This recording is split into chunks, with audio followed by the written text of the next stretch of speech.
guys, this is Miss Leslie from the Paul Sawyer Public Library. Thanks so much for joining me today for story time. Now, as you can see, we're not at the library, we're not outside, we are back at my house for story time today. And we are celebrating National Comic Book Day, one of my favorites. And what better way to celebrate National Comic Book Day than with a couple of superhero stories and a couple of great crafts that you can do with your family at home. So let's get started. Our first story today is called 10 Rules of Being a Superhero by Deb Paludi. And thanks to the folks at Macmillan Publishing, we're able to share this story with you today. So let's see what rules you have to follow in order to be a superhero. Let's get started.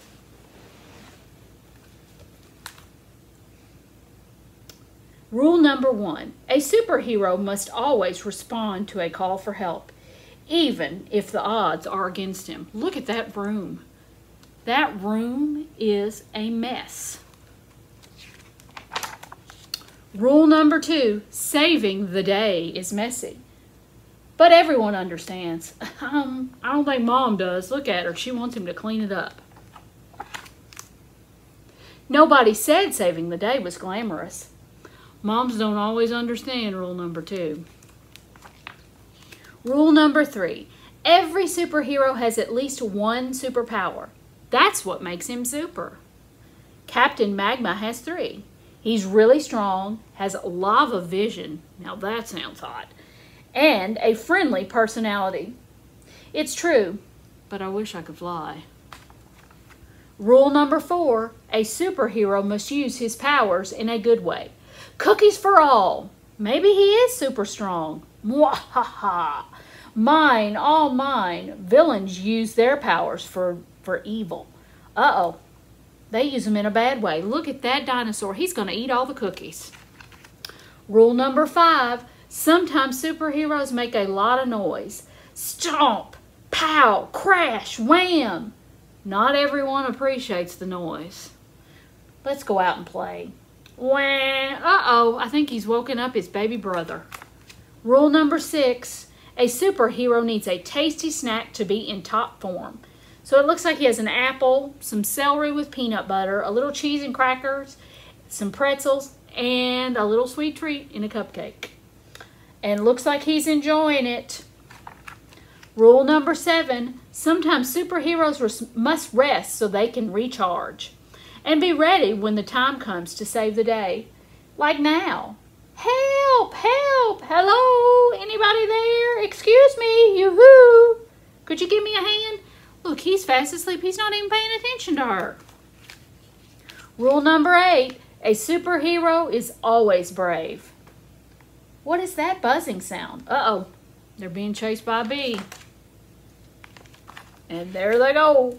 Well, almost always. Oh dear, don't be afraid of that bee. I'm not, but Captain Magma is. No, I'm not. I don't think he liked that. The goal of a superhero is to save innocent victims. That's rule number 9. Not this worm, Mr. Bird, with no thought to his own safety. Oh no! Look at that bird. He's helping him fly. I bet he's going to take him to his nest. Let's see. And he did. This is awkward. Uh-oh, he thinks they're a baby bird. Rule number 10, every superhero needs a sidekick because saving the day is more fun with a friend. Thanks, Lava Boy. Anytime, Captain Magma. And there they are, fast asleep, getting ready for another day. And that is the story of 10 rules of being a superhero. Now, our next story kind of goes along with those rules. It's called Superhero School, and it's by Aaron Reynolds. And thanks to the folks at Bloomsbury Productions, or Bloomsbury Publications, I'll get it out of my mouth, guys, we're able to share this story with you today. So let's get started. Let's see what Superhero School is all about. Uh-oh, look at that. Leonard was the only kid on his Little League team who could hit a baseball into orbit. He was the only kid in his class who had clobbered a giant lava monster. He was the only kid on his block who welded the Bay Area Bridge back together using his heat vision. So when his mom told him he was going to a special school, he saw it coming a million, trillion, billion light years away. Leonard couldn't wait for Superhero School. Let's see what Superhero School is about. He was fired up to leap tall buildings in a single bound. He was super pumped to bend steel beams with his bare hands. He was revved up and raring to go to stop speeding runaway trains. Look at that. Look at their teacher. Monday at Superhero School, Leonard met his new teacher, the Blue Tornado. But instead of learning how to leap tall buildings, Leonard's class wrestled the timetables. I'm sure I'll be too busy destroying alien death rays to ever worry about multiplication, suggested Leonard. Mr. Tornado just chuckled. That was troubling. Uh-oh. I don't know if Superhero School is going to be exactly what Leonard thought it was going to be. Tuesday at Superhero School, Leonard was fitted with his superhero uniform. It had a cape and everything. But instead of learning how to bend steel beams with bare hands, the class battled division. Leonard tried to distract his teacher with an in-depth discussion about vanquishing robots, but Mr. Tornado still assigned 25 division problems for homework. This was disappointing. Uh-oh. Wednesday at Superhero School, Leonard's class inspected Mr. Tornado's Vortex Mobile. It was fully loaded with front-mounted shrink ray, submarine transformation capability, and a coat of invisibility wax. All the best options. But instead of learning how to stop a speeding runaway train, Leonard's class conquered fractions. I just love fractions, said Mr. Tornado. Mr. Tornado was starting to annoy Leonard. Uh-oh. Thursday was the same. No lessons in throwing stray missiles into outer space. No field trips to freeze erupting volcanoes using only Arctic breath.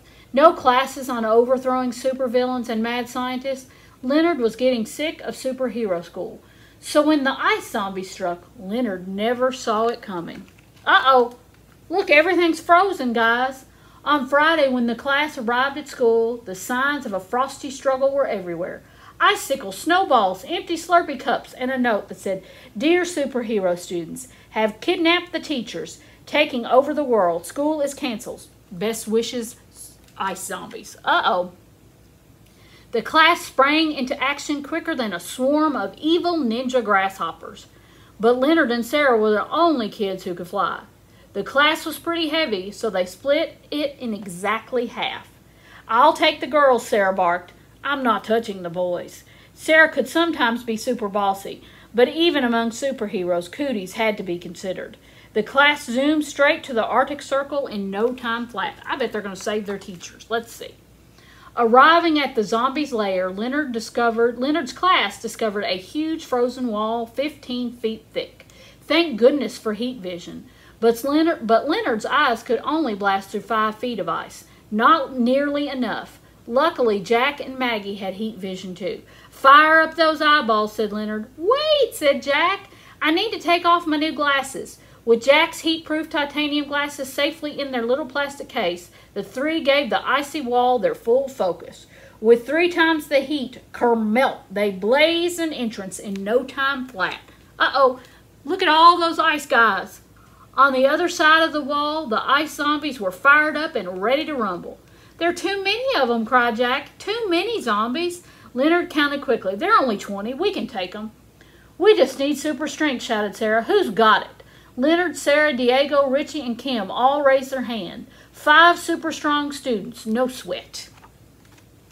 Leonard quickly divided the zombies between them. "That's 4 apiece," shouted Leonard. "Attack!"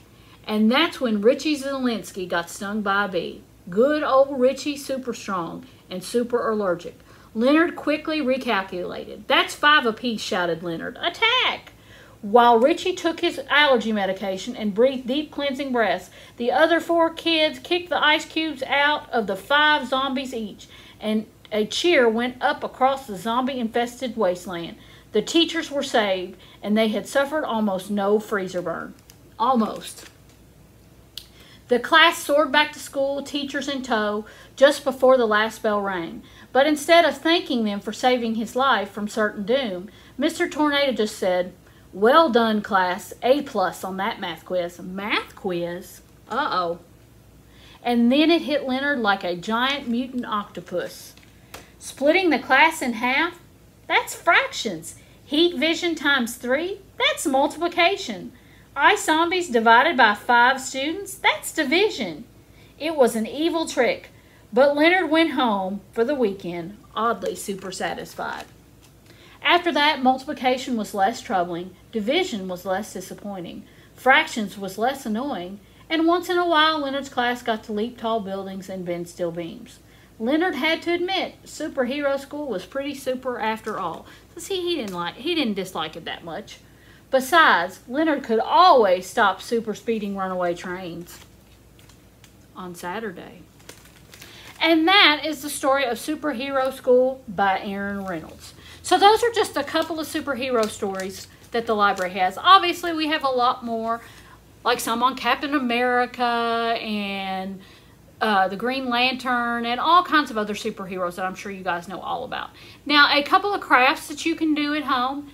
Now, obviously, with superheroes being so popular and Marvel and DC being so big, there's lots of things out there that you can find on Pinterest and other areas to do different superhero crafts. But a couple that I found that I liked that are super easy, because most of these things you already have at home, those are the ones I picked for you today. So one of the ones that I picked for you today is a Captain America shield.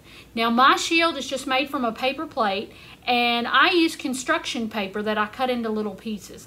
Obviously you could use a more heavier weight paper plate, you could use a colored paper plate, I just used a white one. You could use cardstock, you could use tissue paper, but the construction paper and the lighter weight paper plate is what I had on hand. Let me grab it for you down here. This is my Captain America shield. Now you could attach some string around it, you could punch holes on either side and attach some string around it, a band to hold it so you could hold it to you.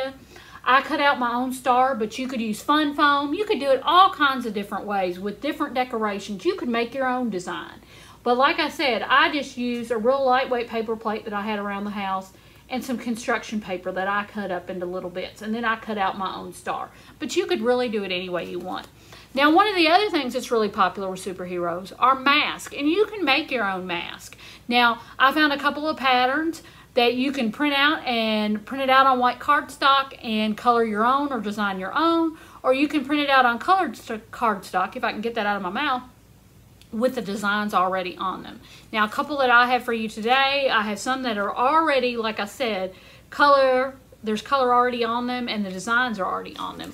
Or you can print out some just on plain white cardstock and color it and decorate it all yourself. And you can punch some holes in the side and attach some string to create your own superhero mask. But there's lots of different superhero crafts that you can do with just a few items you have at home with your families. So I hope you guys enjoyed celebrating National Comic Book Day with me and enjoyed our superhero stories. I hope you have a great day and a wonderful weekend. Thanks so much for joining me today. See you soon. Bye-bye.